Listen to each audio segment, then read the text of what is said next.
صوبہ کے پی کے کی عوام اور یہاں کے صوبے کو ہمارے سابق وزیر اعلیٰ علی امین خان گنڈا پور سے تو جان خلاصی ہو گئی اور اس کی جگہ نیا وزیر اعلیٰ بن گیا، لیکن ہمارے ڈی خان کی عوام کی ابھی تک جو ہے جان وہ ہتھیلی پر ہے اور اٹکی ہوئی ہے، اور ان کی مشکلیں ان کی پریشانیاں دور ہونے پہ نہیں آ رہی۔ موصوف جو سابق وزیر اعلیٰ صاحب ہیں، آج کل وہ ڈی خان میں ہی براجمان ہیں، وہ کہ اپنے دور اقتدار میں وزیر اعلیٰ شپ کے دور میں ان کو توفیق نہیں ہوئی کہ 1 سے 2 دن سے زیادہ وہ ڈی خان نے ٹکنے کو تیار نہیں تھے اور نہ ہی کسی وفود سے ملنے کو تیار تھے۔ چند گنے چنے لوگوں سے مل کر اور یہاں سے اپنا وہ چلتے بنتے تھے اور پشاور کے ایوان اقتدار کے مزے لوٹنے میں مصروف تھے۔ لیکن اب ڈی خان پہ جو مصیبت پہلے پورے صوبے پہ آئی ہوئی تھی، وہ اب ڈی خان کے عوام پہ گزشتہ کئی سالوں سے تو اتنی زیادہ تیزی سے نہیں تھی، لیکن اب اس میں مزید تیزی آ گئی۔ پورے ڈیر اسمت خان کے شہر کو انہوں نے کرپٹ ٹھیکیداروں کے ذریعے اور کرپٹ ٹینڈروں کے ذریعے کھنڈر بنا کے رکھ دیا ہے۔ ڈی خان میں آپ کہیں بھی چلے جائیں، آپ کو چلنا، آپ کا گزرنا، آپ کا ٹریفک کا اجدام ہے وہ انتہائی دشوار اور مشکل ہو گیا ہے۔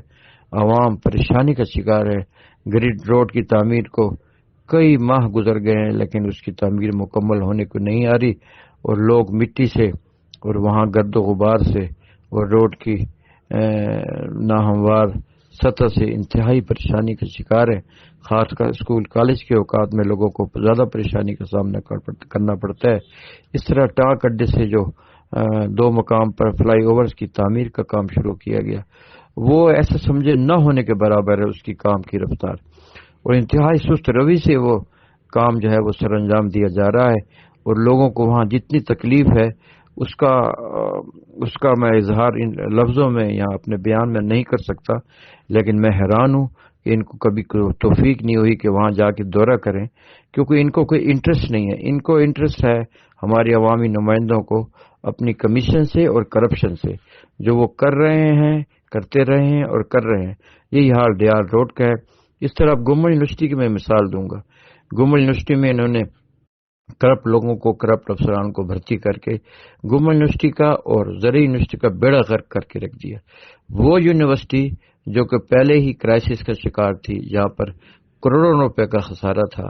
جہاں نظم و ضبط، جہاں تنظیمی ڈھانچہ، جہاں پر میرٹ پہ لوگوں کو تعینات کرنا انتہائی مشکل تھا، لیکن علی امین خان کے دور میں اس کرپشن میں بے انتہا اضافہ ہوا، اور شکیب الحسن جیسے نااہل شخص کو نہ صرف گورنمنٹ یونیورسٹی کا، زرعی یونیورسٹی کا چارج دے دیا گیا، بلکہ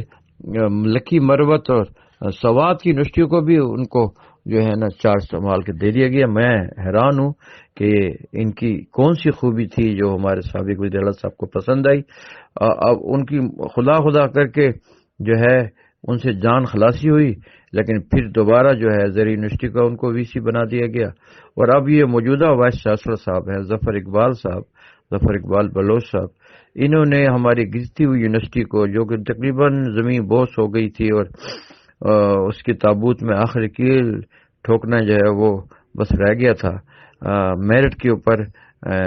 ظفر اقبال صاحب کی تعیناتی ہوئی، اور انہوں نے جو ہمارے پنشنر حضرات ہیں جو گزشتہ کئی سالوں سے پنشن سے محروم تھے، ملازمین تنخواہوں سے محروم تھے، اور اس کے علاوہ انتہائی بد نظمی کا یونیورسٹی شکار تھی دونوں یونیورسٹیاں، تو انہوں نے خاص کر گورنمنٹ یونیورسٹی میں بہتری کے اقدامات کیے، اور اس کے علاوہ انہوں نے کرپشن پہ جو کرپٹ عناصر تھے، جو ایفیلیٹڈ اداروں کے پیسے کھا جاتے تھے اور جو فنڈ آتا تھا اس کو کھا جاتے تھے، اور نوکریوں کی بندر باٹ ہو رہی تھی اور اس سے پیسے لیے جا رہے تھے،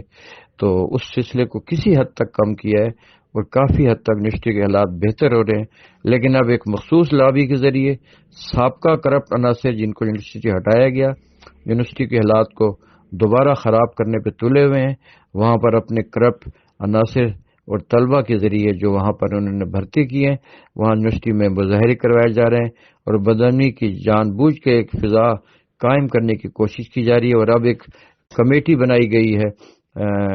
کسی واقعے کی تحقیقات کرنے کے لیے، اس میں سابق وی سی کو جو ہے نا وہ بھی ممبر بنایا گیا ہے۔ تو میں حیران ہوں کہ جن کے وجہ سے یونیورسٹی تباہ ہوئی، ان کو دوبارہ